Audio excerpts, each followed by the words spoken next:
Hey, today you're going to learn how separating ownership from operations with an extra LLC turned a legal disaster into a survivable story, and how you can copy the exact same blueprint before your next rent check hits. Okay, so what happened? Well, we have this client who owns a multifamily property inside of a limited liability company. In fact, let me just show you what we did for her. We set up this LLC, and into the LLC, we placed her multifamily property. Now, in order to run this multifamily property, we recommended that she create a separate limited liability company up here. So this is LLC number 2 to serve as the management entity for LLC number 1, which holds the multifamily property.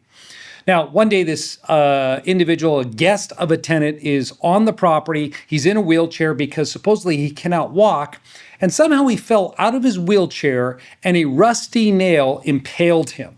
Now, as a result of being impaled by that rusty nail, he suffered all kinds of medical complications, which led him to bring a lawsuit against this limited liability company right here. Now, when he sued the LLC, the insurance company, well, they just turned over and gave him $1 million, the policy limits for this insurance on this property.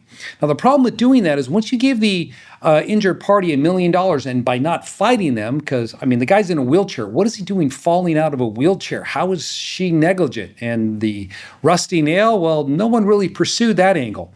So anyways, this guy right here, in his chair, he receives $1 million from the insurance company for this claim.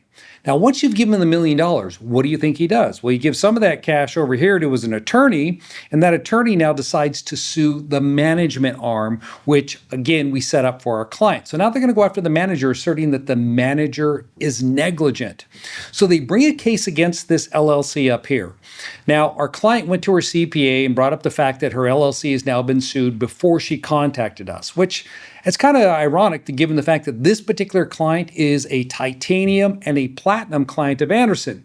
So she can get right to the top if she had any questions regarding what she needed to do in this situation. And of course, as a platinum client with Andersen, you're never charged an hourly rate. Okay, so if you're not yet a platinum client of us, take a look at that service and sign up for it. You can speak to an attorney, so you're never going to be charged an hourly rate.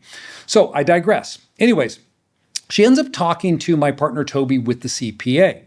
And during that conversation, they're lamenting, and the CPA was, what do? We have this lawsuit against this LLC.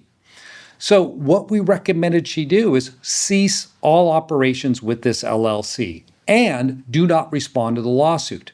So she stopped doing any operations management. We set up a new management entity over here to manage the property in the LLC, and we shut everything down with this company here. And we allowed that lawsuit to progress against this LLC. You see, that LLC now was effectively had no assets. It was out of business. So what are they going to do? Get a judgment against an LLC that's bankrupt already? If they push us to that point, we'll just bankrupt up the LLC. It actually never went there because this example I'm sharing with you today happened a few years ago. So the takeaway here is that if you're going to be managing your own real estate, always make sure you have a management entity, and you do not do so in your own name. But there's more to this that I want to bring to your attention. You see, when I say that, some people can then take that bit of advice and then make one huge mistake, or actually two big mistakes here with their overall planning. Number one, if you're managing your LLC and you're collecting a management fee, in fact, let me go to a cleaner slide here. So let's say I've got the structure set up and I have my management entity up here. Here's the LLC that's managing this entity that owns the property.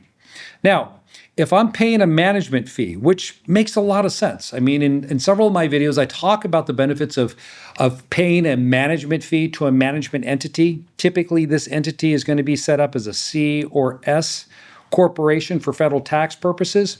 And the play here is to reduce income here, add income up here in the corporate tax bracket, and then spend it right before we pay taxes on it. So earn, spend, tax rather than earn, right, tax, spend, which happens down here at the LLC level that owns a property.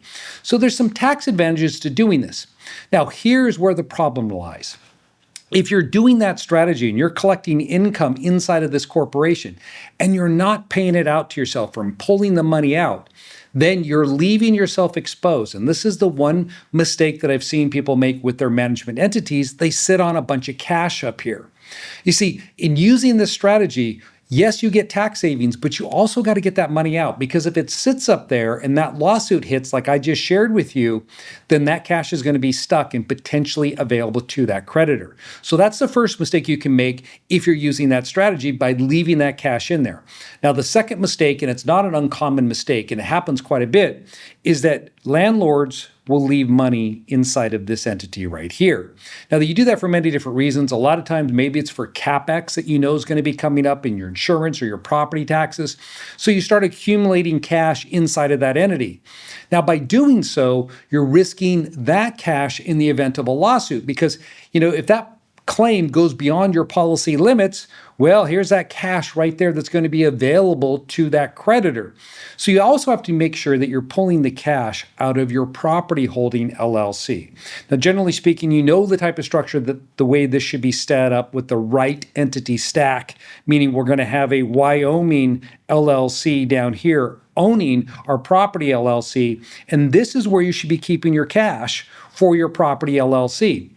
Now, when you keep your cash down there in this blue box, if something were to happen here at this level right here, somebody were to go after your property holding LLC, well, there's no cash there for them to collect on. Now, that works out great, because that's the idea. We don't want a bunch of cash up there that can be available to a potential litigant. At the same time, we've structured it so that those CapEx, the insurance, and the property taxes, the money that we need for those things is easily accessible because it's right here. So for example, if I had 6 turns come up and I want to completely rehab these units inside of the building, it's going to cost me $15,000 per unit, and I've been saving up for this. I know it's going to be $85K. If I have $85K right here, I can move the money back into there as needed to cover those CapEx expenditures. So you see, you still have access to the cash, but now you've taken that extra step to protect it. All right, some common questions I get about using these types of strategies. Hey, number one, can I be the sole member of both the Wyoming LLC that owns the real estate LLC and the management LLC? Absolutely, you can, but here's the thing. You have to make sure that you have separate books and records and bank accounts for each of those limited liability companies. Otherwise, they can look at it as one common enterprise. Now, there's another question that comes up. What happens if my lender does not allow me to transfer the real estate into the LLC because of the due on sale clause? Well, if that's a situation that is a problem for you, then make sure you're using a land trust to hold title to the property. So in that diagram that I shared with you, what we would do there is we'd put the property into the land trust and then put the land trust into the red box. Now, generally speaking, that is not going to be an issue when you're using an LLC for commercial real estate in the example that I provided. Generally speaking, you will actually take title in the name of the LLC. Now, some people bring up, hey, if I'm in California or a state that has a franchise tax, this is going to get expensive because I'm going to have 2 or 3 LLCs. I would ask you this, compare that to a lawsuit. In this example, it was $1 million. So when you're comparing $2,400 in state fees for California for having this type of structure versus the potential risk of $1 million, I think those numbers work out in your favor every time. Hey, be sure to subscribe for weekly real estate protection tactics. And if you need help forming your limited liability company to protect your real estate or that management LLC, make sure you book a strategy call. In the show notes below, there's a link. It's a free call. We'll help you get a structure set up that will protect your assets and also reduce your tax liability to make sure that everything that I've been sharing with you does not turn into a legal nightmare if you're owning these things in your personal name. Also, be sure to grab my free landlord entity split checklist. The link is in the show notes below.